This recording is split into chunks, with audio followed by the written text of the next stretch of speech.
Pledge of allegiance.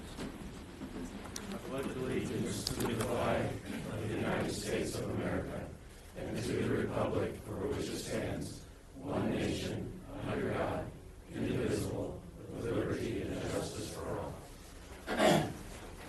Mandy, please call the roll. DeYoung. Here. Rangerhorst. Here. Butler. Here. Carlstone. Here. Hopkins. Here. And Strayman. Here. All right, before we get started with our work session tonight, I need to address something that's been getting quite a lot of publicity, not just in Pella, but around the state of Iowa.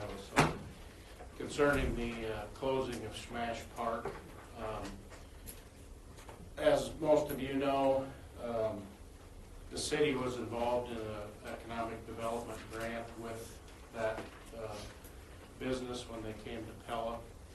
And so I need to explain where the City of Pella is. There's questions about whether the city's on the hook for anything or not. So that was the development grant was funded through a TIF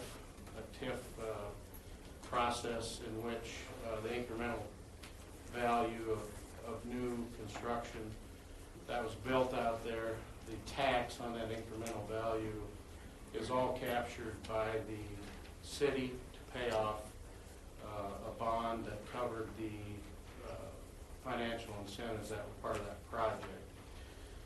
The TIF bonds are not connected to the business itself, that's connected to the real estate. So in order to pay it back, the developers signed a development agreement that puts a minimum assessed value on that property. So whether the business is open or not, that assessed value remains in place. And so the repaying of the credit, the development grant, happens through future property tax on that property. Makes no matter who owns the property, makes no matter how much they pay for the property. There's a $5.5 million minimum assessed value on that property that remains in place until the grant is paid back. So from the City of Pella standpoint, there's very, very little risk to the City of Pella. And also, in this particular case, the original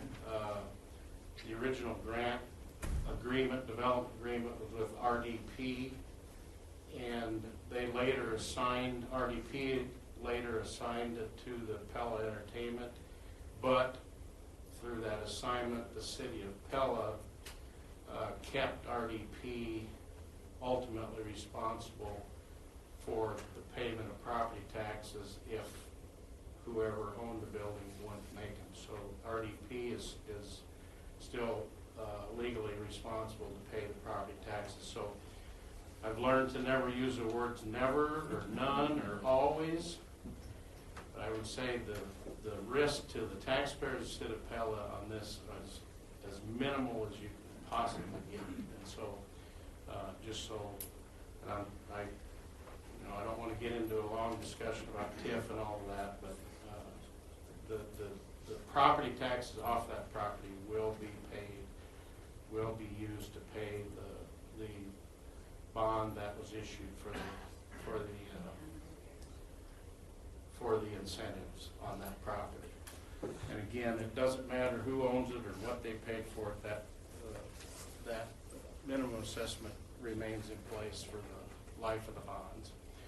Second thing I just want to say is I feel real bad for the owners, but you know, if you go down this row of people here, almost all of us have been in business for ourselves, started businesses, and so there's always inherent risk.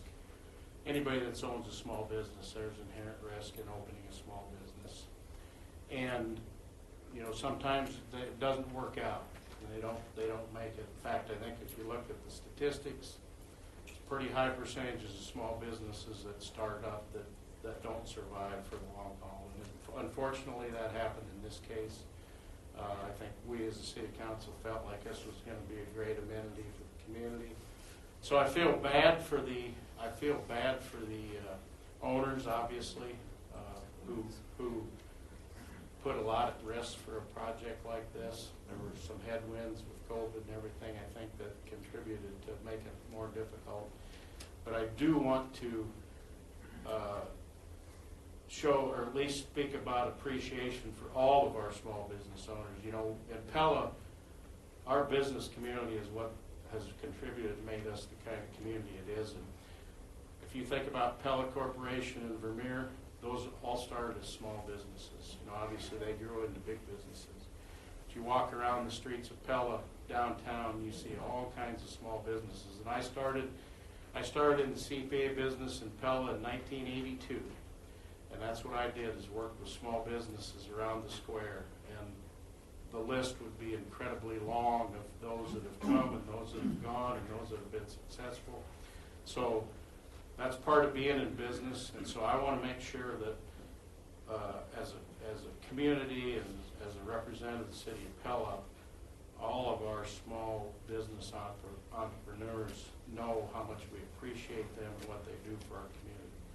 Again, unfortunately, this didn't work, but I applaud their effort. I applaud their willingness to invest the kind of money that they did into this community to try to create something that the community could enjoy and use. And again, it worked out. I guess we'll see what happens from here. But the city of Pella is not at any, can't use that word, very, very minimal risk on our development grant that we were part of. So I wanted to make sure I made that statement. All right, with that, we'll move on. Can I get a motion for approval of the tentative agenda? So moved. Support. Vanderhorst, Hopkins, any discussion? Okay, all in favor, please say yes. Opposed, no. Mandy, please call the roll. Vanderhorst. Yes. Hopkins. Yes. Van Stuylen. Yes. DeYoung. Yes. Butler. Yes. Carlstone. Yes. Motion passed. All right, at this time we have opportunity for a public forum. Anyone wishing to address council regarding tonight's agenda, which is just a work session. No decisions are being made tonight. Step forward to the microphone, state your name, address. Please limit your comments to 3 minutes. Good evening. Anita Fisher, 1546 Pleasant Drive. So thank you very much, Mayor, for explaining that to us. I'm sure it'll answer a lot of questions for our folks. I'm going to look at it from a different angle because it's concerning. The Pella Rec Center, if you guys remember that, I'm talking about the one where Brooksford is now. Ironside Axe Club, Excitable, Sports Beige Bar and Grill, and now, unfortunately, Smash Park is gone. And if you permit me to include Boss Lane and Golf Course, as citizens' tax dollars are keeping afloat by approximately $400,000 each year. What does this mean? Is it a lack of finding people to work? Is it because people of Pella, families, middle class, and college students have to live within a budget? Is it because the taxes and assessments in Pella are high and the probability of another tax hike is looming? I believe that people are tighter with their purse strings, removal of our property tax relief for 20 years, and of course the economy isn't helping.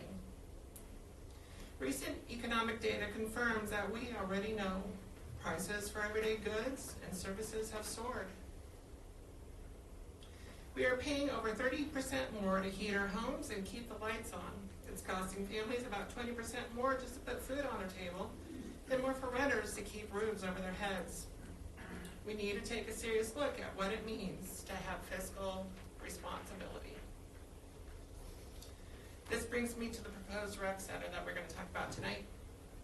How many people are going to be employed? Have we received the land for the road to the rec center? How much might membership cost? The YMCA in Oskaloosa offers many of the same features that the proposed rec center will offer. They charge approximately $720 per year for an adult and spouse, and around $1,000 per year per family. They understand that these prices might not be feasible for families, so they're actually offering a scholarship for folks who can't afford it.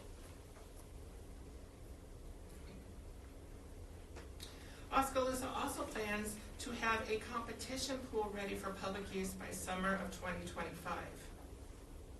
Might this have an impact on the number of estimated sporting events for Pella? Something to think about. As far as walking track, people currently use churches, Walmart, and the hospital at no charge. This brings me to another question. How many memberships are needed to keep a building of this magnitude from becoming another failed business? You got 15 seconds. Is Pella large enough to sustain a rec center? Will the companies that support this rec center be willing to help if it ever runs out of deficit? I appreciate the time and thoughtfulness into putting this information together and laying out a timeline for Pella citizens, but there are still too many questions and concerns to be moving forward this quickly. I hope you are open for discussion this evening. Thank you.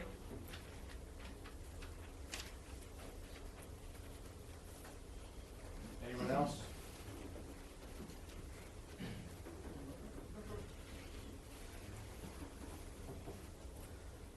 Thank you, Mr. Mayor, Council. My name is Harry Ehrlich, 725 Countryside Lane.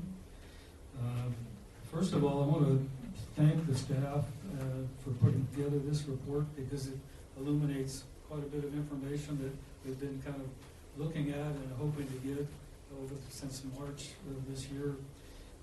And it's very informative. It probably isn't all the detail that I'd like to see, but I think we'll probably see that as it goes forward and comes in for the authorization for bid and also selling the bonds.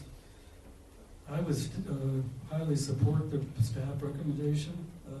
I think it's important that you have both the review of the quality of bidders, and in fact I would suggest if you haven't used it, in my past history we've pre-qualified major bidders on projects of this size, especially the technical and the sophistication of the type of facility that you're going to be building, as well as the interface with the off-sites or on-site improvements that are in a separate project. But let me just focus for a minute on the issues of the finances that are primarily in the report. First of all, the 68% plus or minus of the LOSST funds that will be potentially committed to the debt service, it's a little higher than I think was anticipated last year. Doesn't surprise me. I think I did some rough numbers back in March and pretty close. And again, these are ballpark, these are estimates based on a lot of factors. But how does that leave the rest of the operations and the capital projects of the city that you're planning? We have a 5-year CIP. A lot of it's dependent upon LOSST funds as well as property tax funds. And so I think that needs to be looked at when you do your goal setting and your budget workshops coming up. Second, the use of GO bonds for the 5.4, 5.5 million. That's going to hit the property tax bill. And I'm going to use myself as an example. My taxable assessed value on my home is $226,000, which is high compared to the average in the city. But those two numbers, 52 cents and 31 cents, if you take the operational cost at the highest, would add $187 a year to my taxes on our home.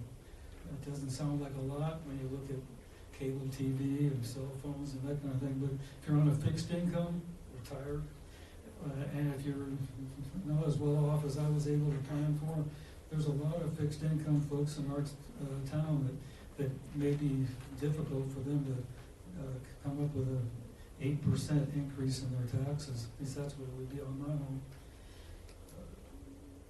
Also, the use of the GO bonds, assuming that I think our bond rating is very good, you've got another $10.5 million of identified bonds in the CIP over the next 4 years. Okay, and if we do all those, or if you don't reprioritize those when you do your budget session, that could add, let's see, another $187 to my tax bill. So that would end up in 3 years or so, another $400 a year. And that's substantial when we look at a 3% increase average of retirement plans and the Social Security that I received. The operations deficit that was estimated, I'm looking at the high end of that. I think it's going to be higher than that based on my experience and looking at other facilities. But again, that will prove out when we see the actual final plans and hopefully an operations plan that'll go with it. And again, as I said, how does this relate to all the other priorities that the city has? Because property taxes are pretty much capped, except for probably a 3 or maybe 4% increase if we have development. So I think all those issues need to be looked at as you go forward. Thank you.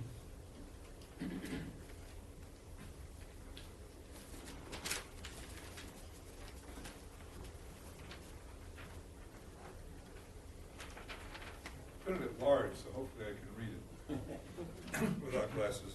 Arvin Van Zanny, 1117 Big Rock Park Road. And I'm here to talk about the Friends of the Pella. I'm here representing the Friends of the Pella Community Center. So it'll be a little bit of a change of direction.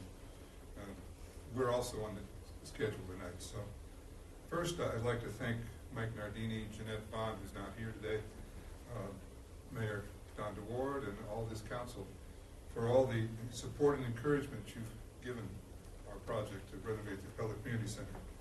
We've been working on it for 5 years. We're delighted with how far we've come. Thank you. Second, a small correction to the staff memo. It's our understanding the initial $11 million in pledges from the Pella Roll Spring Foundation, Kuiper Family Foundation, and the Vermeer Charitable Foundation were intended to support both the Pella Rec Center and the Community Center projects.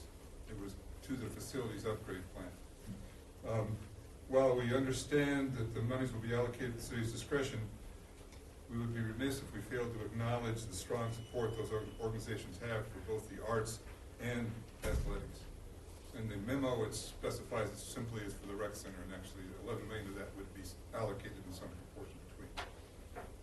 Third, I'm pleased to report to you, since the staff didn't bother to call and ask us, we have raised, the Friends of the Pella Community Center have raised nearly $700,000 in donations, grants, and pledges from individuals, local businesses, and local foundations.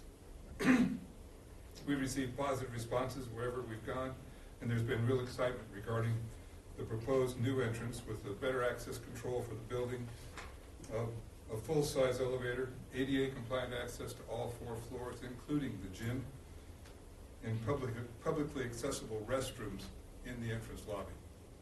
Don't forget, that's what we're really providing with this project.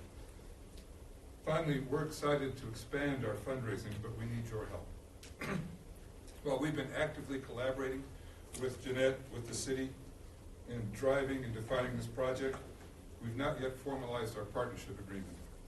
We'd like to encourage this council to approve that partnership agreement at your earliest convenience so we can start applying for grants outside of Pella, and we can reassure hesitant donors of the city's commitment to the project. They require certain written confirmations of things. Again, thank you for all of your support and encouragement. We look forward to working closely with you to bring this project to fruition. Thank you.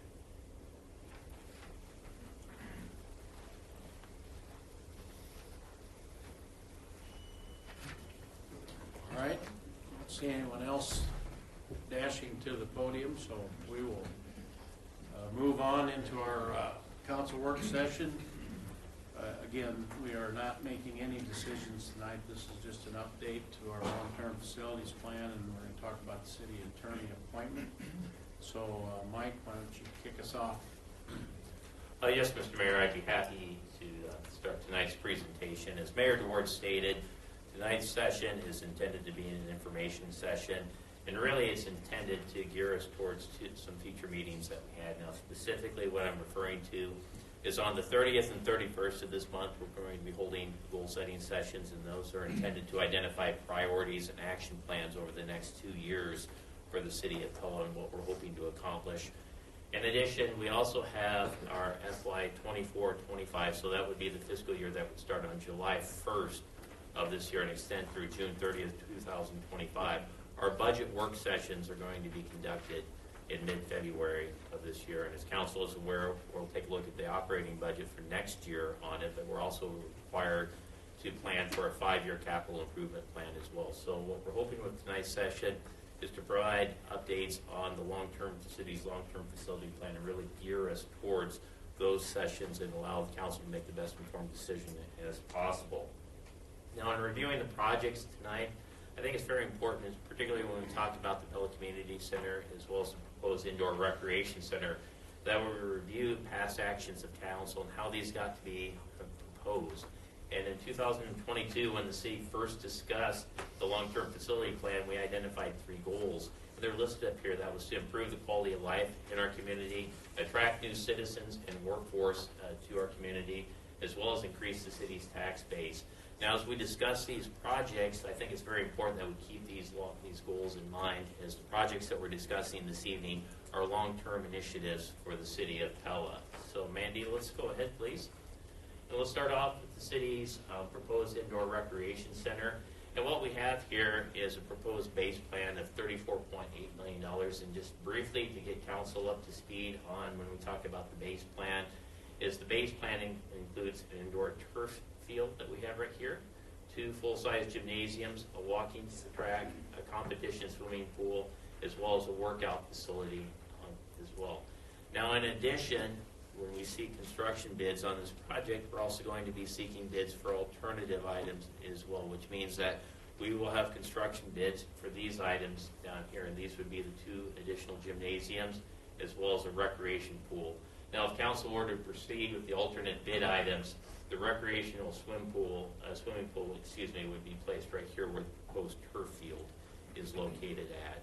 And once again, by structuring it this way, we're able to stay within our fiscal budget with the project. And if the budgets or if the bids turn out favorably for the city of Pella, or if we're able to raise additional money or find additional funds for the project, we may be able to proceed with the alternates. So before I proceed with the indoor recreation center, is there any questions on what's included in the base plan and what is being proposed as alternates for the project? Okay, all right. Quiet so far. That's lucky for me. All righty. Let's go ahead and talk about infrastructure now. As far as the infrastructure, I'm going to preface my comments. When we talk about the University Street Extension project, as well as some of the components of this project, it's very important to note that there's benefits attributed to outside of the proposed indoor recreation center. And this project, if we were to show the full project, would be built connecting 240th Avenue all the way up to 250th Avenue. Phase 1 of the project was essentially the base plan of the project, would be the extension of Baseline Drive to the north, and we would actually come from University Street through the Pella Sports Park on University Street right here. So we have 2 accesses into the Pella Sports Park. The recreation center is proposed in the northwest corner here as well. It is important to note, as a part of this project, we will be constructing a 12-inch water main that will actually connect from 240th Avenue through this project down here as well. The intention of the water main is to provide water service to the indoor recreation center, but also when we look at, or increase water, but also when we look at this new water main, we're also going to be increasing fire flows on the southeast portion of our community as well. So that's important for business and industry as well as future economic development on the project. So we want to make sure council's aware of that. In addition, when we look at the full University Street extension, I believe that street extension has been shown in the city's comprehensive plan since 2007 on there as well. So overall, when you look through the city's comprehensive plan and we talk about University Street, it's always viewed as a key transportation project, and it actually predates the Pella Recreation Center as well. Now, finally, I'd like to mention, as a part of this project, we're also going to be planning to have a sanitary sewer lift station as well, and that's primarily intended to provide sanitary sewer service to the indoor recreation center. Now, overall, the infrastructure portion for phase 1 of the projects are right around $7.5 million. If we were to proceed with the full University Street extension, it would be an additional $2 million on the project. But what is being proposed right now is to proceed with phase 1 at this point in time. So before I go on and start to talk about the community center, is there any questions on what's being proposed with phase 1 of the infrastructure plan for the long-term facility plan. Okay, let's go ahead, please, Mandy, and let's talk about the community center. We have just last week during our meeting, we had a presentation by Shemmer and Associates, and we do also have an updated cost estimate on the plan of $8.3 million. Now, what that includes is the renovation of the Pella Community Center, as well as an addition on the southwest corner of the facility, what we have pictured up here for this evening. Now, when we look at the addition that we have of the cost of the facility, the addition that the architect identified was approximately $1.5 million, and there's a few other alternates that were listed as far as updating the kitchen as well. And when we look at those alternatives, and then when we look at the increased cost for the base plan, the total amount that we're talking about this evening for the Pella Community Center would be $8.3 million. And what was mentioned by Mr. Van Zandt, the Friends of the Community Center is currently raising funds for the project, and they'd like to be able to raise additional funds for the project. One of the items that we would, and staff is fully in support of a partnership agreement with Friends of the Community Center, but what we are hoping to have from council is some direction on the investment for the city of Pella potentially. And we have some ideas, even if it might be preliminary on the investment amount for that partnership agreement. But once we're able to iron out and get some additional direction from the city council on this project, we anticipate presenting a partnership agreement which is intended to allow the Friends to raise funds for the project. So, any questions on the Pella Community Center? I think it's imperative that we get them this partnership letter. Grant season is going to open up in April, and they've shown me, and bravo on the fundraising efforts that you've done. And in order to get the larger grants, they have to have that letter. And I don't even think that we need to have a matching amount in there in order to have the philanthropic organizations and the state organizations consider them. They just need to have the fact that we are there to walk alongside of them in this effort. And I could be wrong, but I thought we had already agreed to give them said document last grant season. Mm-hmm. So I'm hoping we can expedite something like this. Because most grants, they're going to, I'm sorry I misspoke, most grants are going to open up in February, Okay. which is just right around the corner. And a lot of grants are going to shut down in April. So if we continue to drag our feet on this, they're going to miss a golden opportunity. And I have a question for Arvin. On your fundraising efforts, are those mainly individual donations that are being made?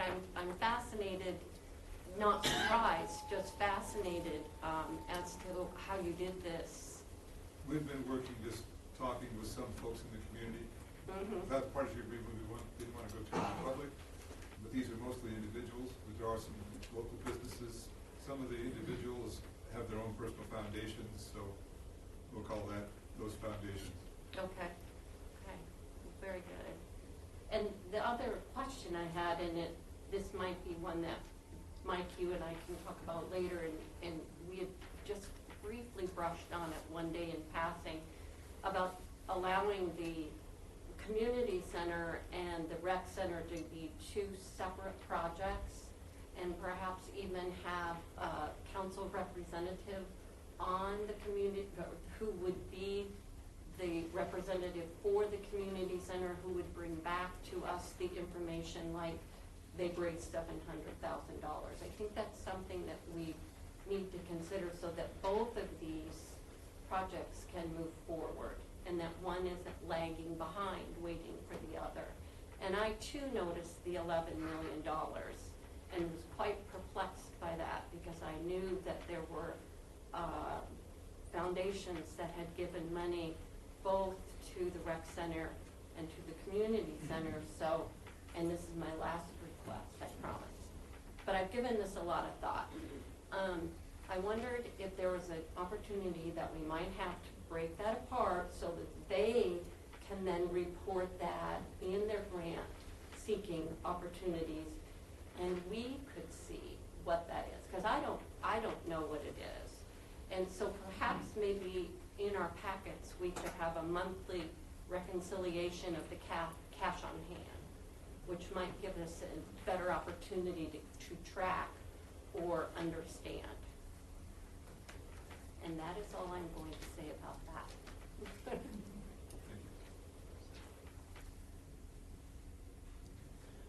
Councilmember Branderhorst, we'll try to address those points through the That's presentation this evening on it as well. So let's go ahead, please, Mandy. Now let's switch gears and talk about finances on the plan. And what we have up here is a comparison when we first started talking about the facility plan in April of 2022. As you can see, we had an estimated cost of plan of $45 million. The plan that we just reviewed tonight or discussed this evening as far as the cost estimates is right at $48.5 million that we have as far as the latest cost estimates. I would like to point out that the original plan had a lump sum, $2.5 million as contingency for these projects. And that number is actually included in each one of the projects that we have up here. Each one of the projects on the construction portion of the project is including right around a 10% contingency amount on these projects as well. So we just don't have the lump sum amount in this plan, but it's included in each one of the project cost estimates that we have up here. So Mandy, let's go ahead, please. Now the information that I'm going to show up this evening, I'm going to stress this is council's plan, and how we classify pledges and what we intend to apply to which projects, that's the decision of the city council. So anything that you see up here is simply what staff has done initially. Doesn't mean it's set in stone, can't be changed. That's up to the city council. But more importantly, what we want to talk about this evening is where we stand financially for the project and the proposed revenue sources, so we're all on the same page when we make decisions on this project. And what we have up here as far as potential financing sources for the project is right around $42.1 million. We have a total estimated cost of the plan of $48.5 million.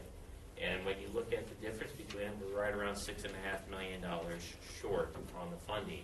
Now, to briefly go over what is being proposed, or what has been proposed by the city to date, was issuing a local option bond that would generate proceeds to the City of Pella of roughly $16.1 million. And the staff memo, based on what our projections are and what our financial advisors' projections are for the annual principal and interest payment on that bond, we believe that once that's subtracted out, based off our receipts just from the state distribution formula, so this does not count any potential redistribution of funds from Marion County, we would have about $500,000 initially is available that could be supported for other items that were identified on the local option ballot initiative. And so in this particular case, those would be proposed initiative we have done with staff is we tentatively plug those in for local road improvements in the amount of $500,000. With the city's debt service requirements that we have, and that's about 68% of the funds that would be geared towards the long-term facilities plan. It's important to note because the annual principal and interest payment would be fixed, and if local option continues to grow as what it has done historically at 3.92% annually on this, we believe the percentage that is dedicated to long-term road improvements will increase as future years go on, as the debt service amount will be fixed at that point in time. Now, as far as the general obligation bond, and this would be geared towards the infrastructure, it's right around $5.5 million that is being proposed. The city's cash contributions would be at $5 million. And then what we have here to date, and is geared towards, we have recreation center, but once again, the city council, there's some of the pledges that were geared towards the long-term facility plan. What we've simply done for discussion purposes is we've applied those towards the Pella Recreation Center. So ultimately at the council is the distribution between the recreation center and the community center on it. But for discussion purposes, we have $15.5 million, or $15,533,000. Now this combined with the $700,000 that we heard tonight for the Pella Community Center puts us up over $16.2 million, if my math's correct, in the community, which I think is outstanding on it. And I think I'd like to congratulate and thank all those that have been responsible for raising these funds for the city of Pella. But when we look at this, again, that we have up here, We're estimating, not counting the community center donations that were stated earlier, right around a $6.5 million shortfall. Now, before we go on talking about potential options to address this shortfall, is there any questions as far as the funding sources that we have listed up here, or proposed funding sources for the plan? Well, on the City of Pella local option bond, can we get that kind of money when we've only got 5-year arrangements with the county, if that's what we get, or? When Mr. Michael Maloney estimated this for us, it was a 20-year bond, so it would be over the life of the local option sales tax. Interesting enough, with the city's local option bond, we cannot bond with any type of redistribution agreement from Marion County, so that's not even factored in. So this is just the amount that the City of Pella receives off the state distribution formula that we have on it. And then I was a little amazed that the paying back the bond was going to grind up 68% of the city's local option tax revenues. And we kind of went into that with the understanding that 50% of those revenues are going to be spent on infrastructure improvements. Existing infrastructure, not new infrastructure, but existing. But that wasn't ever signed, sealed, and delivered. It was just an understanding. Let me qualify my statement. Initially, when we said 68%, that's the first year if council were to issue a bond payment, and if the annual principal and interest payment was flat. In other words, it would be the same amount over 20 years. And because items such as what we talked about, determining how soon those bonds would be paid back, what the annual debt service requirements would be, how much the city would need for road improvements, well, we simply informed our financial advisor on getting that amount was to put just a flat debt service payment over 20 years, but all those items would be up to the discretion of the Pella City Council. Now keep in mind, we haven't ran the numbers on what would be spent on the P&I payment over 20 years versus what would be dedicated towards other uses of that bond, off the state distribution formula. So it very well might be over 20 years. It may be closer to the 50% that was referenced, but we have not done that in this calculation. And what's the rate of interest we could get today? What we had in the bonds, it would be north of 4%, potentially up to 4.5%.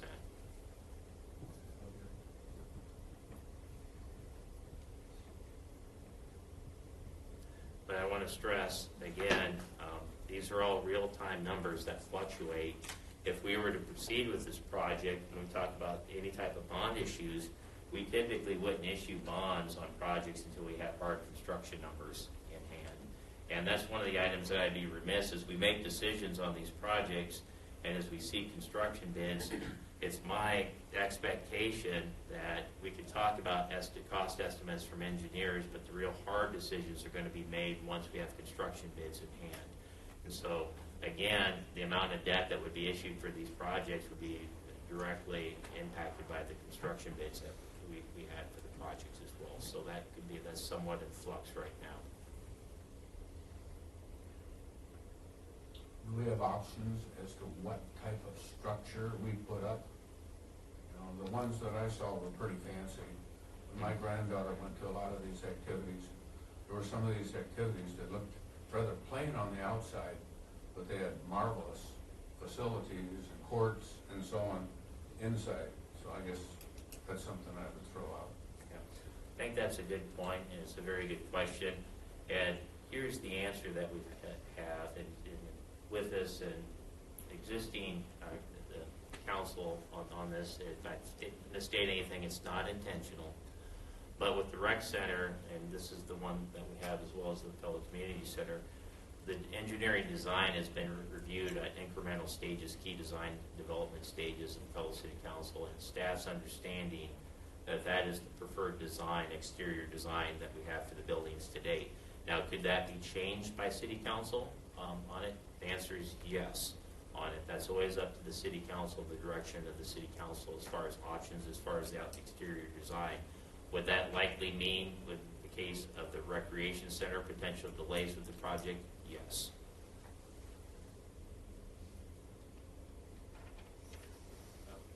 And then down here it says additional funding from the City of Pella, $2,150,000.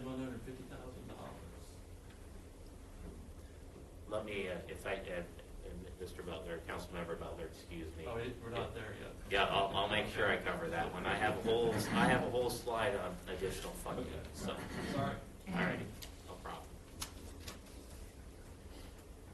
Okay. All right, so we're at, for discussion purposes this evening, and once again, these are all engineer estimated cost on our projects. So we're at $6.5 million. So Mandy, let's go ahead, please. Now, before we talk about shortfalls and addressing shortfalls, and the staff memo had potential options for the city council to consider, we just want to make sure we're all on the same page.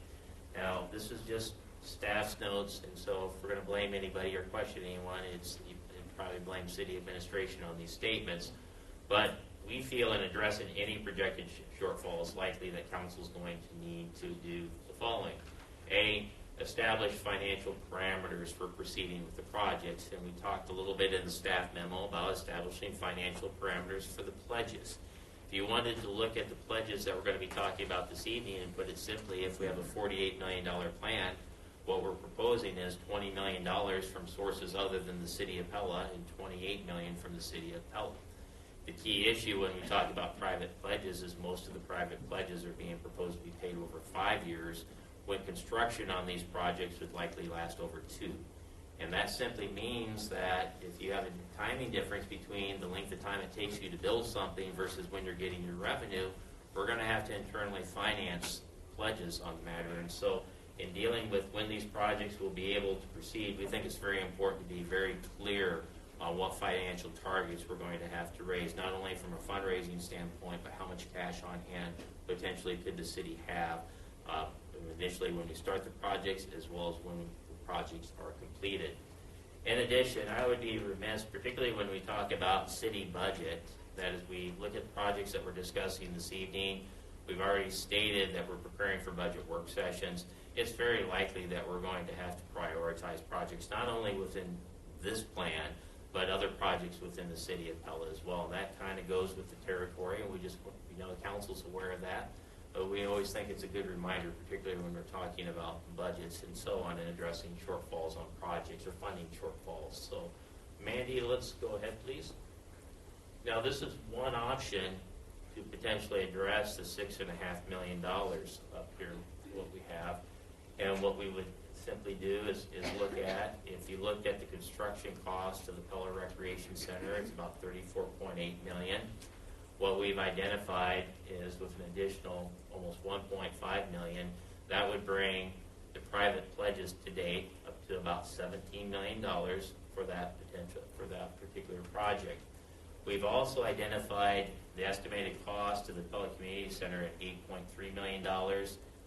Our base plan when council originally approved this project and proceeded with the project was at $5.5 million. So we just it's a big effort, $2.8 million for the Pella Community Center for discussion purposes this evening. And then what we had from the City of Pella was an additional $2.1 million. Now, I would be the first to tell you that is largely contingent upon the financial parameters council establishes. And then if we were to invest an additional $2 million from sources within the City of Pella, depending on what we're choosing to do, if that's cash contributions, that could require these projects to be constructed planned over a longer period of time than what's currently being discussed. We want to make sure everybody's on the same page, that if the city's cash or investments increase on it, particularly if we're talking about cash on hand, that could require a longer planning period for these projects. And so, again, we don't have any specific proposals, but we want to make sure that the council's keenly aware that if we're proposing additional resources to the City of Pella, that could, particularly with cash, that could be the likely trade-off. So if we add all those up, we're right at $6,433,000. So before I go on, is there any questions on one potential option on addressing the shortfall? How much surplus cash do we have on hand? Well, in looking at the surplus cash, and Brian helped me out if I may be a little bit off, but I think generally the city's cash balances that we have are somewhere between, on an annual basis, $26 to $29 million. And what we've identified before, when we went through this exercise, citywide, once we back out the operating, what's required for the minimum fund balances, we've been in the neighborhood of between $5 to $8 million, what we thought internally that we could identify as potential cash investments on to answer your What you question. could actually use. Yes, that we could dedicate, could potentially. Because I gotta tell you, when I saw this $2,150,000, you know what I thought of? Fire truck. So, I know that's not on the discussion, but that's what I saw. Got the cash. I wonder if we get a cash discount paying ahead. Asking. That's a fair question. The fire truck contract, we're tentatively scheduled for January 30th before our strategic planning session. Okay. So, Well, let's ask that question of the company. yeah. If we got that much cash, we can get a nice discount. Well, as far as the cash on hand, why don't we address that? Wasn't on there, but we'll make sure we address it with the fire truck. So, but to answer your question, we thought when we would look at all of our city funds, that would be citywide, that it was somewhere between 5 to 8 million potentially. But I would tell you, we gravitate too much north of the $5 million on the projects. That, in combining, looking at financing pledges on the matter, it may mean that these projects have to be planned over a longer period of time.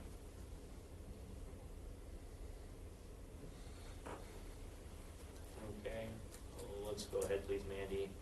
Again, we've talked about a lot of these items that we have up here tonight. I won't gravitate back over the $16.1 million of local option bonds. There's been a lot of good discussion on that already.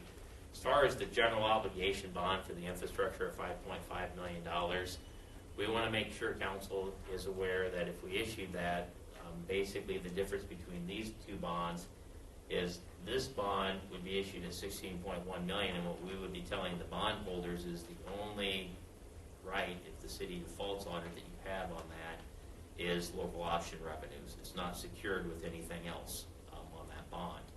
And so that is being proposed to the annual principal and interest payment would be paid back with local option revenues that the city is currently collecting from the state distribution formula for our local option sales and services tax. The general obligation bond that is being proposed down below, that is an essential corporate services tax bond, and what we would be pledging is the full faith and credit of the City of Pella behind that bond, which means the Pella City Council can issue a debt service levy to pay back the annual principal and interest payment on that particular bond. Our calculations that we have, and again, the numbers that we're throwing up here, are not throwing up, but that we're estimating at this time, we believe that if we were to issue those bonds and we did not have any other dedicated source of revenues to help us pay for the infrastructure on it, we believe starting in year 25-26, that would be the fiscal year that would start on July 1st, 2025, and extend through June 30th, 2026, that we could potentially have to increase the city's debt service levy about 52 cents on the matter. And we'll go over the property, what that means as far as potential property tax increases, but if you look at it simply, what we're saying is it's likely that the city's debt service levy would need to be increased potentially as early as 25-26 for the infrastructure component of this project. Okay. Let's go ahead, please, Mandy. $7.2 million, what we have as far as cash on hand, and I think we've covered this. This is largely contingent on the financial parameters that council establishes for these plans and the levels that council states that projects must meet before they can proceed with construction contracts on it. And once again, we won't beat the dead hoe, of course, but if we go north of the $5 million, go up to the 7.2, we're not stating for a fact, but it's likely that the projects may have to be planned over a longer period of time. And probably more important is when we look at the projects, if we're looking at having these projects probably constructed over roughly the same period of time, they may have to be done sequentially on it, complete one of them and then proceed with the next if we go up higher on the cash on hand. But once again, we want to make sure council's aware that when we talk about city finances, right now we're talking about cost estimates that are being prepared by engineers. Real decisions on these projects are going to be made with construction bids and construction once we go through that process. So let's go ahead, please, Mandy. Okay. As far as the economic impact, we included the two studies that were done on the economic impact analysis. And what I often state for projects and city projects is a lot of times we have projects, particularly on the recreation side, they serve as loss leaders to the community. From a city standpoint, financially, when you look at penciling out recreation projects, oftentimes it's hard to do so on it, but they have a good deal of incremental benefit to the community. And such is the case when we look at these two projects, particularly the rec center and the community center. But for what we have as far as the economic analysis, this is mainly on the Pella Recreation Center and the University Street extension. Now, I want to make in full disclosure, the reports that you had were based off the full bills of these projects. So for University Street, this would be the full University Street extension from 240th to 250th Avenue. And for the Pella Indoor Recreation Center, this would be the full project that would include the 2 additional gymnasiums, and instead of the turf field would be the indoor recreation, would be the recreation pool. Now, I'll briefly go over it, but what the consultant had, and I believe we had Impact Data Source did this, as far as the construction impact, so there's economic value just simply by the construction of these assets. What they found for the state of Iowa would be roughly just shy of 700 temporary jobs that would occur during construction of the projects. And overall, to the state of Iowa, the total economic impact was estimated just shy of $100 million. In Marion County, once again, we have 386 jobs, temporary construction jobs during the construction of University Street and the Pella Rec Center, and roughly $65 million of economic output. Now, as far as the annual economic impact of tournaments, we had Ballard King estimate that for us. And once again, this included the 4 gymnasiums, and they thought that roughly we could do approximately 31 events between the pools and the gymnasiums. And what they found or estimated to the community is that would have a total economic value of $4.9 million. So as we discuss the financial impacts of these projects, particularly the tax impacts on them, it is also important to note that these projects would generate or projected to generate a fairly decent amount of economic development impact within our community as well. So before we go on, is there any questions as far as economic development analysis that were performed for the Recreation Center as well as University Street? Okay, well, let's go ahead here and let's talk about the operational plan that we had conducted. And Ballard King staff at the state, as far as the operations, staff conducted our own analysis on this, and this predates the Ballard and King operational assessment that was performed. Our analysis that we actually talked about during the budget season last year is we felt that when we talked about additional operating subsidies, we had estimated that would require, the recreation center would require between $160,000 and I believe $180,000. What we were planning on doing is once the rec center opened up, what's being proposed is to close the city's indoor pool. The indoor pool has an operational subsidy of about $380,000. So what we were doing was making the analysis or the assumption that we can transfer that embedded subsidy that we have that's currently taking place for the indoor pool over to the recreation center. So when you hear staff talk about $160,000 to $180,000 net subsidy, you got to be adding in the current subsidy on the indoor pool. And really what we're talking about is if you were to look at just this asset by itself, you're probably looking at an operating subsidy between $500,000 to $600,000 per year. Key thing is the city is currently budgeting an operating subsidy for the indoor pool of about $380,000. The consultant, when they estimated this here, they estimated that the net additional, actually when you review the report, it will be on a gross amount. So we've added back in the city's indoor recreation center or indoor pool subsidy that we had. So the net amount, additional amount, ranges between $108,000 to $211,000 over a 5-year period of time, is what the consultant had recommended or forecasted in there as well. So before we go on, is there any questions as far as the operational impact on the recreation center?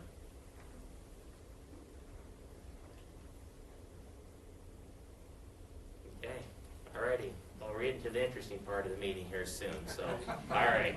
Let's take a look briefly. Yes. On up to the second. Yeah. So if we cut the rec gymnasiums down in half, I bet the logic probably doesn't apply that we would only impact our revenue generation 50% either, because a two-gym gymnasium, two-gym site probably couldn't host the same recreational tournament kind of, that goes into that $5 million That is revenue, correct. correct?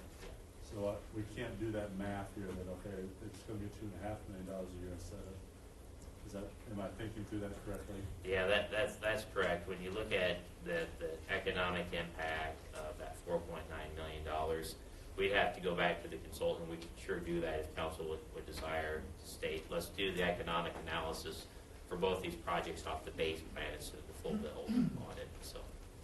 That may not be a bad idea. I hate to delay or spend money on that kind of stuff, but if for instance, without the pool, the recreational pool either, will that drive down membership? Or, there's some significant cuts in that base plan, and it's going to make it hard to do the math for the revenue generation. Yeah, we've already addressed that in working with the consultant. The numbers that I showed you were the base plan on the operation side. So we've worked pretty hard on the operation side. So when we talk at the base plan for the rec center, we've already had the consultant do the analysis. So the subsidy that I showed you, the $108,000 to $211,000, that was the base plan on it. And ironically, I believe when you looked at it, the base plan outperformed the full build of the recreation center. So financially, it was either slightly better for the base plan than the full build, but they're roughly about the same as far as the net difference. Now, obviously, there's additional revenues associated with the full build, but there's also additional expenses associated as well. Have we looked at the revenue generation from community center? The community center, yeah, these numbers that we have, probably the best that we look at. To answer your question, as far as the new addition, no, on it. What we simply have is the amount of subsidy that we currently subsidize the community center on an annual basis, but we haven't looked at what would be the additional revenue opportunities on the community center. And that was something we'd be happy to do as well as we're planning for that project.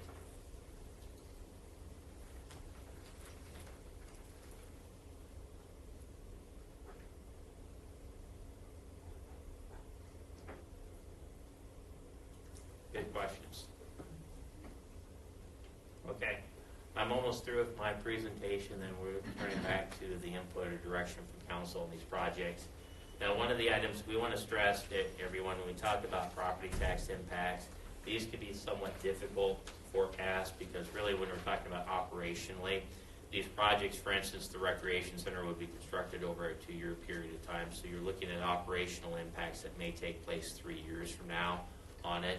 What we've listed up right now is our best guesstimation on the projects.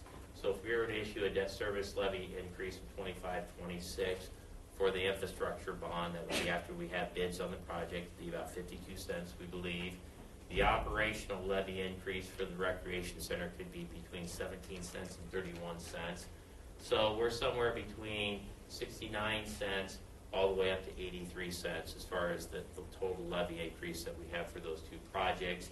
And we believe, based off what we've estimated for the typical, I wouldn't say a typical home, a $200,000 home in Pella would be somewhere between $70 to $83 per year.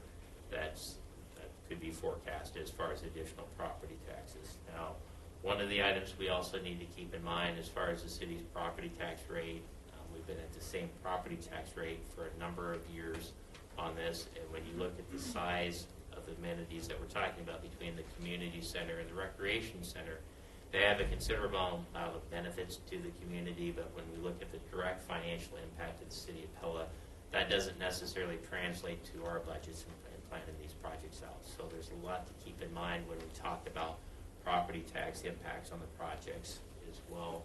Mandy, do we have any additional slides on this? Here we go. Let's talk about the timelines, and there's a couple key points to keep in mind. We stated earlier we have our goal setting sessions, and those are identifying key key strategic priorities for the City of Pella over the next 2 years. They're going to take place on the 30th and 31st of this month. We'll actually have an agenda item on February 6th that will seek authorization, permission to seek construction bids for the Pella Recreation Center. If council approves that, we'll actually hold a bid letting for that project in mid-March of this year. But the important point to keep in mind is before we consider those bids, we're going to have budget work sessions scheduled for the week of February 12th. And what we've traditionally done at the City of Pella, this isn't going to be a shocker to the council members that served on council before. When we look at major projects, we always consider them in the context of the city's budget. And so in other words, before any decisions are made on the Pella Recreation Center, Pella Community Center, or University Street extension or the infrastructure associated with it, we're going to get a chance to review the operational plan for each of the city departments and see the projects that are being proposed at the department level, and also see any potential property tax impacts at the budget, and property tax impacts or rate impacts associated with FY 24-25 budget as well. So these projects, the decisions on these projects will be made within the context of the city's budget or upcoming budget on that. And I think that's important for the public to understand as well. We talked about this on February 20th. We have the same permission. We're going to be seeking permission to seek bids for the infrastructure for University Street, Baseline Drive, and the water main project. March 20th, we're going to receive the bids on Rec Center, and then on March 28th, we'll have bids on University Street. And what the plan is once we have hard bids in hand, we'll be at a point in time at the City Council that we can make decisions on the project. And the initial discussion, the public hearing on the project for the Rec Center is scheduled for April 2nd. Council always has the ability, if we need additional time, to consider those bids to potentially delay awarding of the contract on it. But the decision for the Rec Center, as well as you would be April 2nd, tentatively, most likely at the earliest. But by that time, we have gone through the city's budget process. We'll also have bids at hand for University Street, the infrastructure associated for the Rec Center on that as well.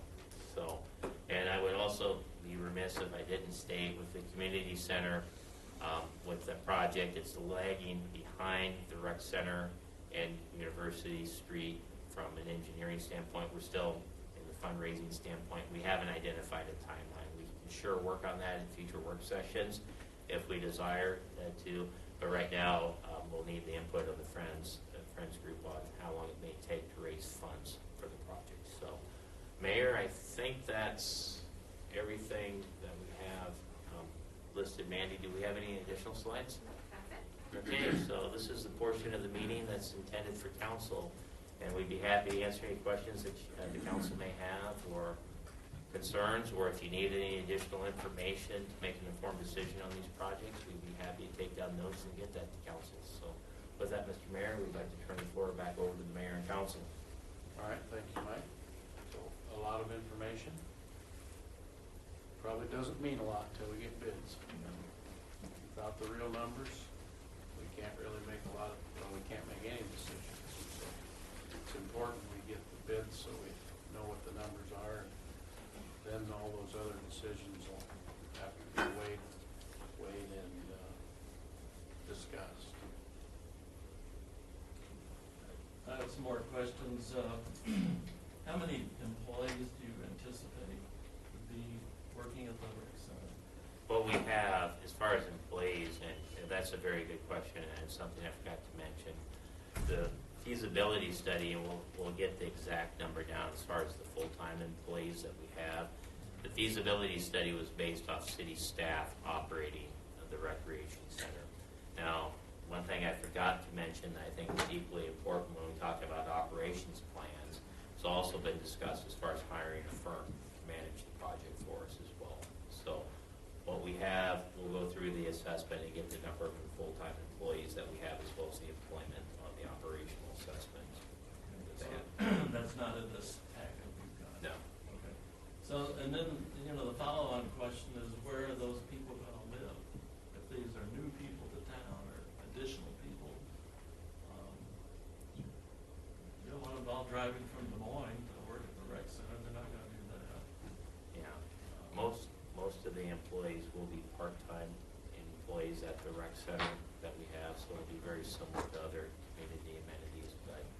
that is a valid point when you talk about the need to recruit additional employees. On their housing's always a key issue. If they're part-time, they're even less likely to drive very far. And one other thing I've thought about for a long time is that it would be great to kind of survey the town and tell them, well, you might have a tax increase of whatever it is, 83 cents or something. Tax increase, the membership cost, how much is it gonna cost to be a member? And I know from kind of calculations that you showed me, it looks like on average it's like 80 bucks a month for an average member. That's just an average membership. And so I think it's important that people know what's coming. I mean, 83 cents per thousand, you know, that doesn't sound like much, $85. It's not much to me maybe, but it's a lot to, and then it depends on how much your house is worth. Anyway, I just think we should survey the town and find out who's in favor, how many are in favor, and by telling them, well, it's gonna cost this much to be a member, and it's gonna cost this much in tax increases, and are you willing to commit to be a member? And give them a chance to buy in the first year at a discounted rate. Get money. Get a commitment. Money's a commitment. So if they, you know, if it's gonna cost them $80 a month, $960 a year, I think. 10% discount, 20% discount for the first year. You gotta get membership. And when I play with the numbers, 2,000 members don't cut it. 4,000 would. I think if I mentioned it, I did. To echo Don, so much of this we just don't know. Well, I know, but Until we get a market survey would help us know. I mean, is there a real We're shooting in the dark. Hmm? We're shooting in the dark. Right now We're we are. still fundraising. Yeah. Yeah, is there potential for impacting taxes? Yes, but we've no clue. I believe in Karen maybe, or Ian. I think the organizations in town that have their fingers on the pulse of what the community needs or is short of has done some net market analysis. If I recall, one of the top answers in surveys routinely is recreational facilities. If you have children playing sports, usually in some sort of nice facility made out of a pole barn around Iowa, then you know that it's hard to find places to recreate here. But am I right, Karen or Ann, off the top of your head, haven't you guys done some survey work and some research in what would bring people to Pella to live and call home? I will say sports tourism is a huge thing. Lots of people have, their kids at different sports, and yes, basketball courts are always a problem. Competition, swimming is a huge thing now, and sports tourism is growing.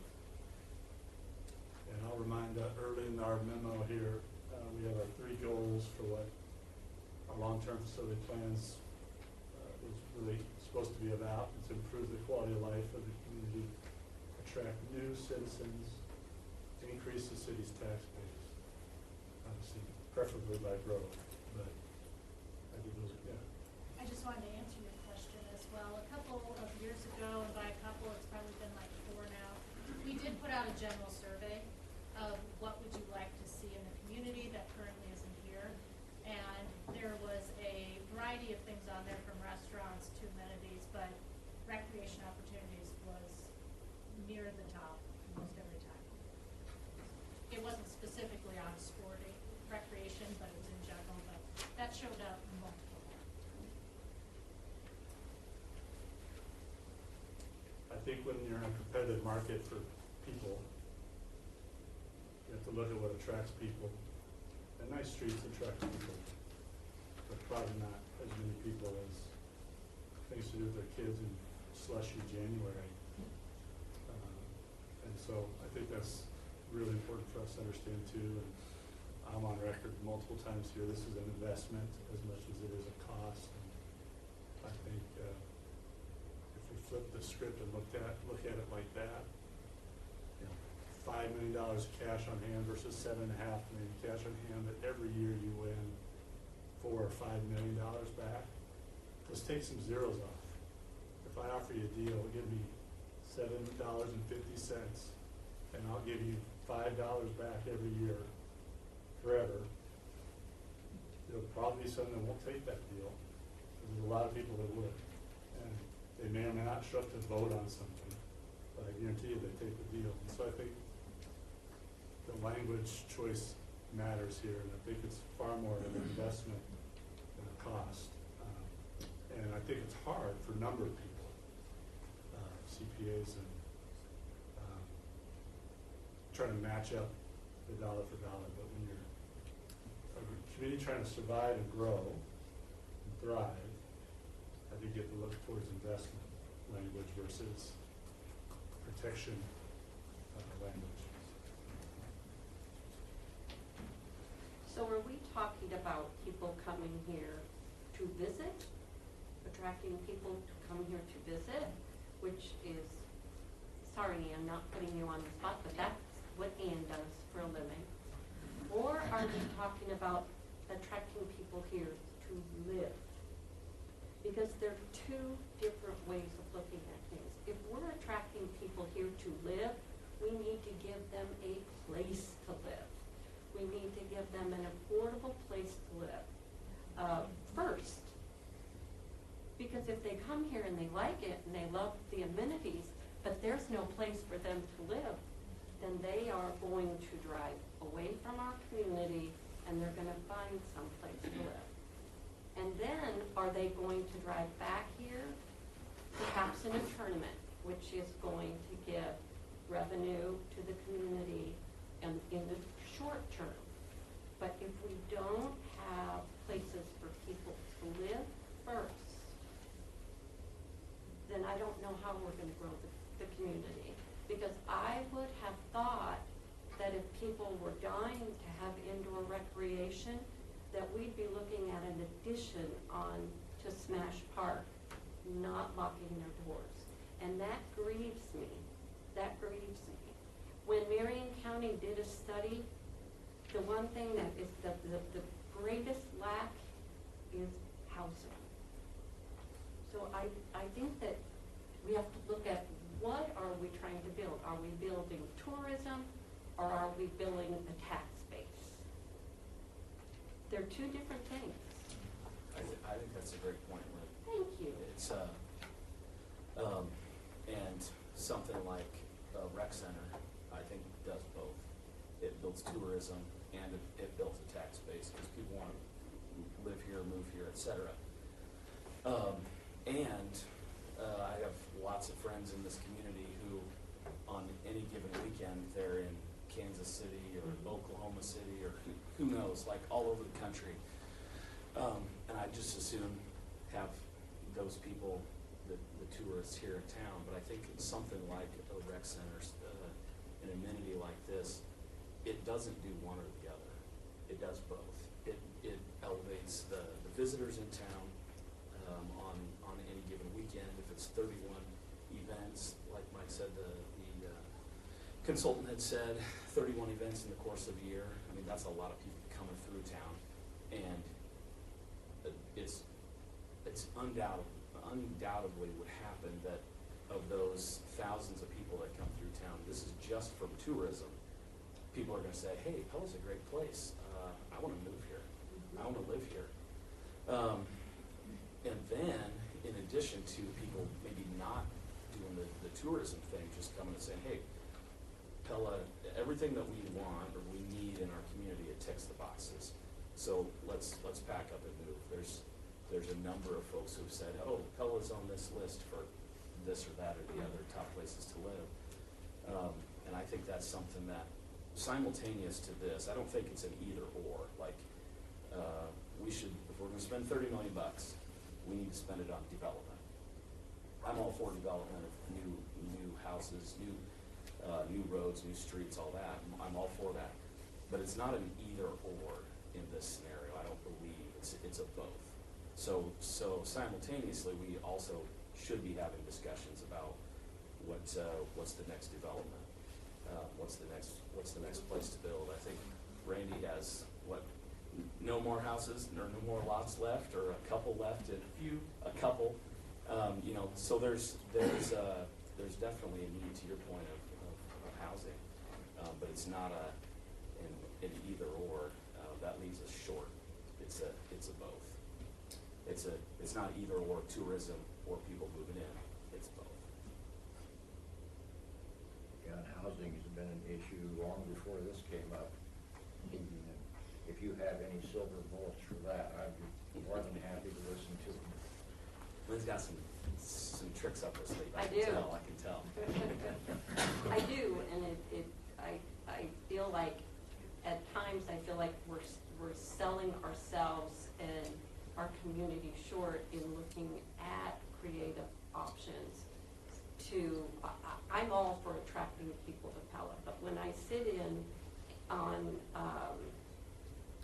groups talking about why they have not moved to Pella, outstanding comeback is always, I couldn't find a place to live. I couldn't even find a place to rent while I built the house to live in. And so it's like, so are we putting the cart before the horse in this case? Do we need to look at a greater investment in taking some of our cash on hand and incentivizing in some way the ability to build houses in our community? Because yes, you're right, it is a problem. It's been a problem. Study after study has indicated that it's a problem. And us doing the same thing time after time after time is not going to solve the problem. And us depleting our resources and our financial resources isn't going to help solve the problem. So I'm not in opposition of the rec center when we can afford it. When it's comfortable for us to afford this, I would be on the bandwagon. I would stand on Randy's new fire truck and wave the rec center flag. But we have to look at this in a fashion of, is this our greatest need? And that's what we're elected to do, is to look at our community's greatest need. And attracting people to live here, to spend their money at the small businesses that Don already addressed earlier is a matter of housing, in my opinion. And So, Question, are you advocating that the city get in the development business? I'm advocating that we take a deep dive and look at ways to solve this problem so that things like a rec center are affordable for our community. That we have more people in here, more tax base in here, more people to go to these places. Because, again, not in opposition, 2 and 2 just doesn't equal 4 for a comfortable transition into a structure like this for our community. I'm going to wave a red flag, because in years gone by, we have occasionally gotten into the development business and put in sewer and water, anticipating an area, building a house, and we got our butts burned every time, because we're not in the business of development. Right. But, there might be ways to encourage contractors to come in and do that, which already goes on somewhat. It does, yeah, in the forms of incentives, right? And I've taken it and gone a different way. I just wanted clarity on what style of attraction we're looking at. Permanent citizen or tourist? well, I think Dave answered that very well. It's this type of facility. His point was good. But I don't understand, have no one been paying attention to what's going on in this town? In the last 5 years, could we get the stats of how many houses have been built in this town?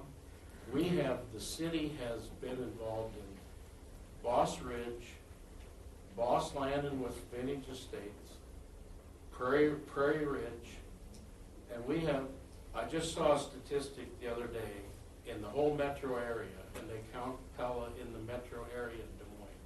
There's 3 communities in all of those communities whose housing starts in 2023 exceeded housing starts in 2022. Pella was one of those. By 44%, we increased housing starts from 22 to 23. Prairie Ridge is a 2-year-old project that has 60 new houses on it. And who's living there? Workforce people are living there. And that was the intent of that whole project, was to create workforce housing. I forgot South Main. That's another project that the city got involved in. So to say that we aren't doing something for housing is astounding to me. I didn't It's say we astounding weren't doing to me. anything for housing. And you said put the cart before the horse. We started with the housing first. This rec center came after that. The housing incentives and everything happening, that's been going on since 2019. And I don't know what else we can do to encourage housing. We have a second phase for Prairie Ridge that is in the development stage. We have what's it called? Timberview is going to come online. So to say we aren't working towards housing is not true. And as a community, as a city, we're doing that. And yes, people want all kinds of housing, but just let me say this. So, South Main becomes an expensive place to live, but almost everybody that lives in South Main, other than some that moved from out of town, sold a house in town to someone else at a much lesser value. And so that snowball effect, when you say we're not creating affordable housing, well, those houses that people moved out of got swept up in an instant, and people, young families, bought those houses and live there now. So I don't understand where we're coming out with this is an either or, this is a both, and we have done about as much as we can as a city to work with developers to get housing into this community. Back in 2017, when we first started talking about the need for housing and the lack of housing, everybody was talking about property tax abatement and all of this. We had no demand issue, and we still don't. Pella is one of the places where houses are still being built left and right as fast as we can, and they're getting sold. But we had a supply problem, and that's the only way. That's what we need to focus on, is helping the supply, and I think we've done a great job of that. And I wouldn't argue with you on that. So what do you think we aren't doing that My we should? question is when I hear the study to bring people to Pella, my original question was, and I referenced Ann, are we talking about bringing people to Pella for tourism, or are we talking Yes. to them And? about them being residents? Yes. Well, all right then. And that's what Karen said. I don't understand this. They're not mutually exclusive. Study after study after study tells you that families like opportunities to take their families and do things in communities. And that's exactly what this type of a project is. And if you want to talk, I've heard some things, are we committed to this and that? Well, I got a number of $15,500,000 that's committed to this project. Do we need to ask any more about how committed this community is? And that is a long list of people that have stepped up and said, I'm going to support this financially. And we're not done yet. We put our fundraising a little bit on hold here until we get the bids, because there's a lot more to get. I know there's a lot more to get. And so all of those questions, that's why I say we can talk about this, but until we get the actual numbers and we know what the costs are, then we will attack if there's any deficits in our funding plan. We have a great funding plan for this project. A great funding plan. With that kind of commitment from private donations, if we don't do this project, we're walking away from $15 million of money that nobody was forced to pay. That was a complete gift to the community. I just don't get what we're not doing. The other thing is, on all of those developments where we've been tiffing developers, there's 36% of that is going into, as those property taxes come in, 36% of all that property tax is going into a low and moderate income fund where we can, and it'll build, if you look at the models in the next 10 years, we're gonna have several $100,000.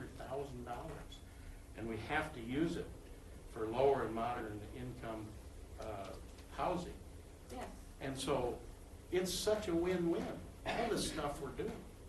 And I just don't understand the negativity. I don't know what else we can do. I don't look at this as negativity, Don. I look at this as, this is the time that this whole meeting is designed for the public and for ourselves to discuss this.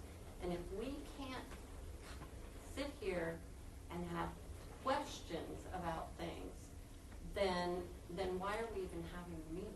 I mean, yes, I realize we have all this housing. I get it. I understand TIF. Been on here for 6 years. Yes, I get TIF. I understand it. I'm just asking questions. Simply asking questions. You know, I like the way that Dave and I had a dialogue. You know, there was no scolding. There was nothing. There was just a really great dialogue, and I appreciate that. And there was a mutual respect on that. And that's what these meetings are designed to do, is to have a discussion with mutual respect and just pose questions. So I'm sure someone else can take the floor now.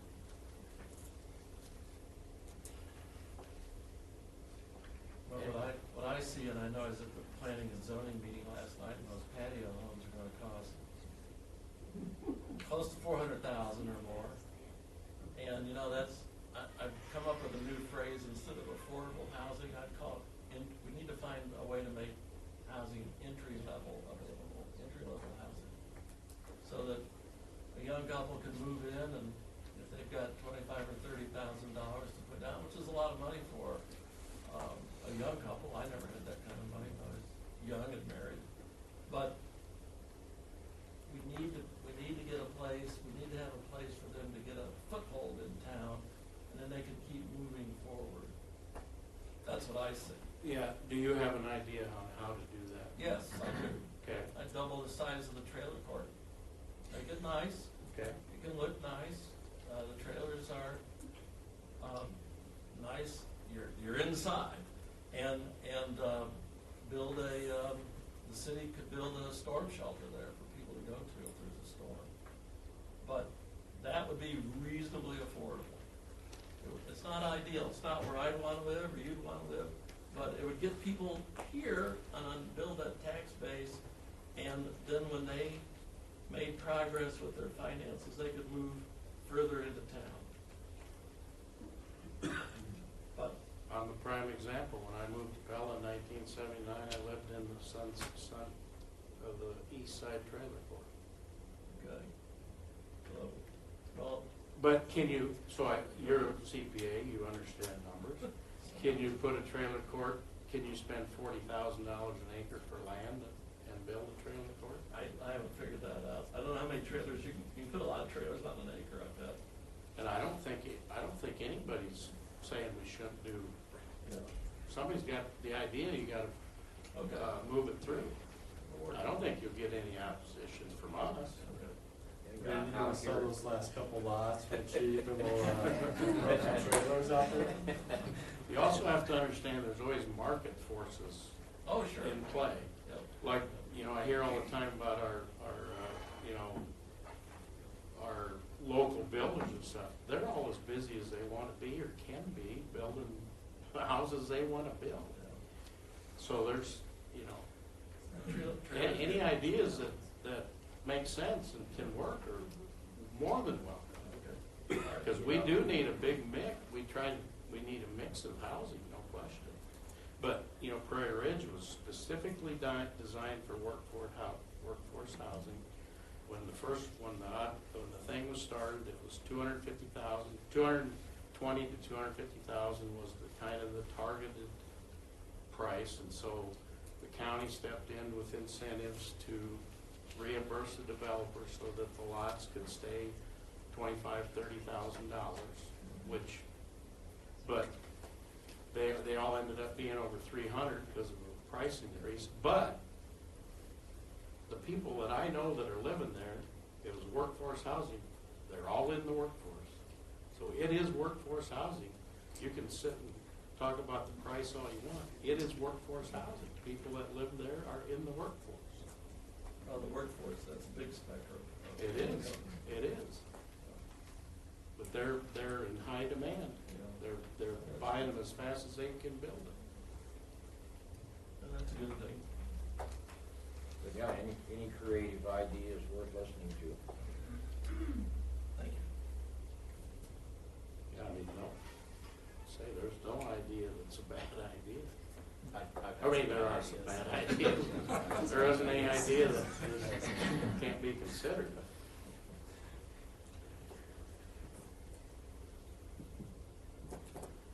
Okay, anything else on this subject? I say yes to everything, all of it, all of it.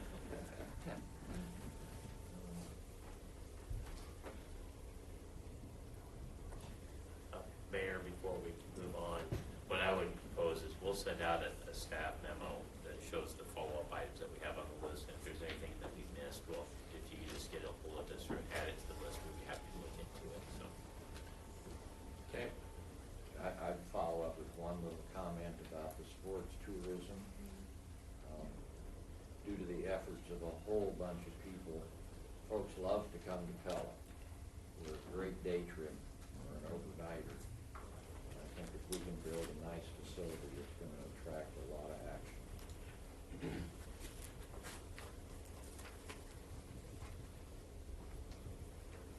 Okay. City attorney appointment.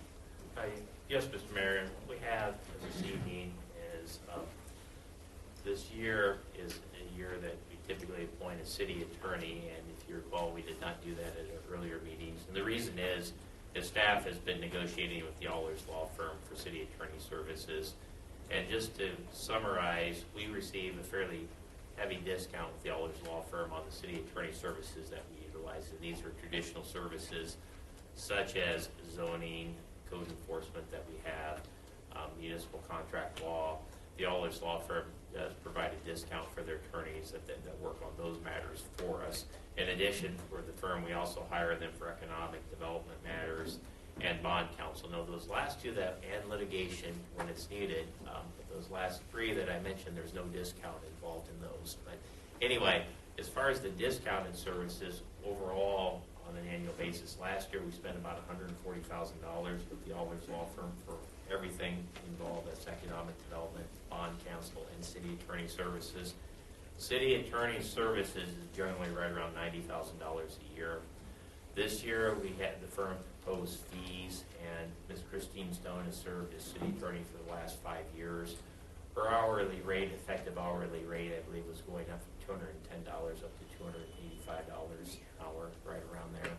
And what we've negotiated, and we said, really from a strategy standpoint, Christine has been an excellent resource. I feel very fortunate to have worked for her, have a lot of respect for her abilities. But what we asked is if there's another attorney that we would be able to work with more on a frontline basis. If anything's complicated, we need Christine's expertise, we can call Christine in and pay the higher rates, but we'd like to, at least on 90% of the stuff, deal with an attorney that maybe might have a lower rate for the city of Pella. And so what's being proposed is Ms. Emily Duffy would be the city's primary contact at the Allers Law Firm. Christine would still be on her account, and so anything that was, I wouldn't say complex, because Emily's a qualified attorney and certainly capable of handling matters on things, but anything that would, I'd say, require institutional history with the city of Pella, or might be out of the ordinary, might be matters that we pull Christine in on. but with Emily's hourly rate, I believe in the packet we had right at $210 an hour for that. And so what we'd like to talk to the council tonight is if we work the concept where we identify the primary contact. That primary contact would be the first line individual that deals with the typical city attorney matters that we deal with. That rate would actually be lower, and if there's anything complex or out of the ordinary that Emily would need help, we'd authorized to pull Christine when necessary. But the actual appointment from the Allers Law Firm would be Emily Duffy as the city attorney. And so before presenting this for formal consideration, we just wanted to make sure that we addressed any questions that council had on the matter, or if there were concerns with the course of action that we proposed. Do you have anything? Makes sense to me. The handful of times that I've interacted with Emily, she's done a great job.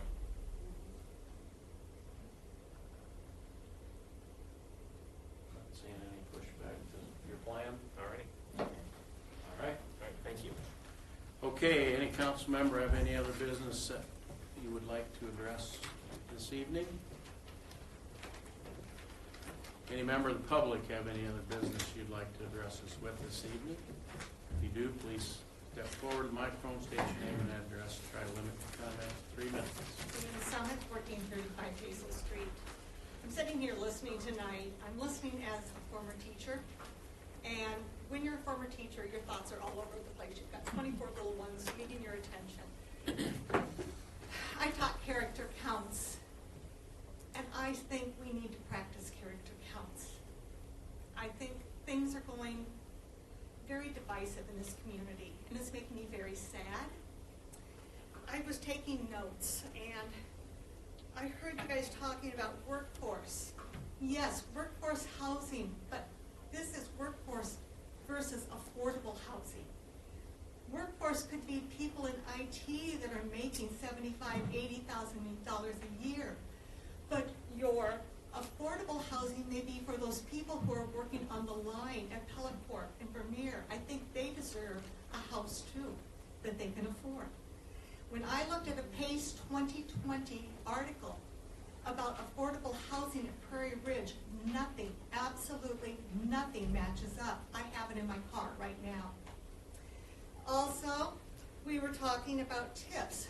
I know I've been a big tip person on this. These tips are not coming due for 10 to 15 to 20 years. Do you know that other than the land tax, that money is not coming back to the schools or the city? And then, when does that 36% for low housing come in? Is that at the end of the tip or during the tip? There are all these questions that are not being answered. Well, then I got to thinking, if my taxes go up approximately $200 a year, that's on a 83 or roughly 100. What happens to the people who live on the outskirts of Pella who don't live in the city? Are they going to have to pay an additional $400 to $500 based on their house values to join the rec center? These are questions we need answered. Also, and this is kind of an afterthought, don't make the pickleballers mad, but what happens on Saturdays when you have tournaments at the rec center and the pickleballers want to be there too? These are all things that need to be thought about. And I hope that you just think hard and fast about some of these things. Thank you. So we should do 6 gyms then? What? Should we do 6 gyms then? 2 designated pickleballs? Yeah. Hey, the only one I would answer, you asked about the low and moderate, when that comes in. That comes in as property Okay, taxes. that's what I didn't know. Yeah. So does it come in while they're being collected each year? Yeah. So as the revenue comes, the property taxes get paid as soon as the house is built, it comes on board. See, that's what I 36% of the money that comes in goes into a fund for that purpose. And Low that is moderate. taken out of the TIF money then? Yes. Okay. Yes. Okay, that's what I wasn't sure Yeah. of, that's what I was It's part of the TIF money, yes. Correct me if I'm wrong, but I think that's right. And even with TIF, schools still get funds. They still get that service, yeah.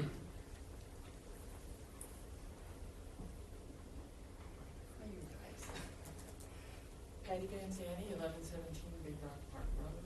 I'm also the board chair of the Friends of the Pella Community Center.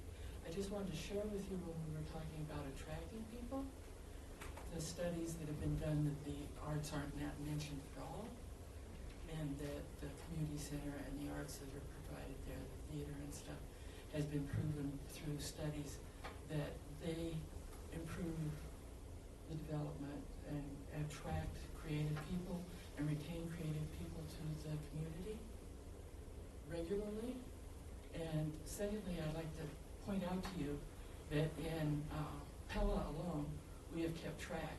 There is close to 20 people that are graduates of the art program, of the Union Street Players, and other programs that are earning a living in the arts.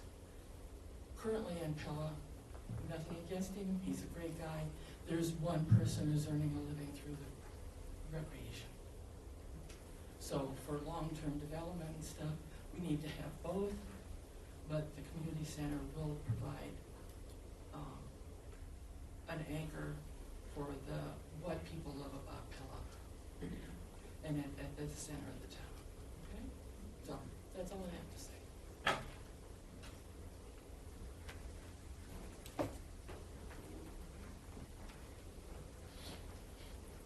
Harry Ehrlich, 725 Countryside Lane. I want to end the meeting on an upbeat comment. I had to leave my house this morning at 6 a.m. and your Public Works Department crews were out treating the roadways before I got up, and I really appreciate them being out there. The last couple of weeks has been very, very hard work, and I think they need to have a lot of appreciation. Of course, I think it's fantastic. Yes, they have done a wonderful job, and there's a lot of guys that haven't had a lot of sleep for a couple of weeks. Danny could testify to that. That's right. In fact, I just talked to Mandy, so I have the leadership letter for the next month, and I said, I'm going to put all the stats, the miles, how many miles of roads, how many hours, get all the information out there about what it takes for our street crews to respond to a snow event or two like we've had. And we're working on it. You guys do a great job. They do best when I stay out of it. They've been doing it for a long time. Okay, anything else? All right, I'll entertain a motion to adjourn. Support. That was DeYoung and Hopkins. All in favor, please say yes. Opposed, no. Mandy, please call the roll. Yes. Hopkins? Yes. Dan Skyland? Yes.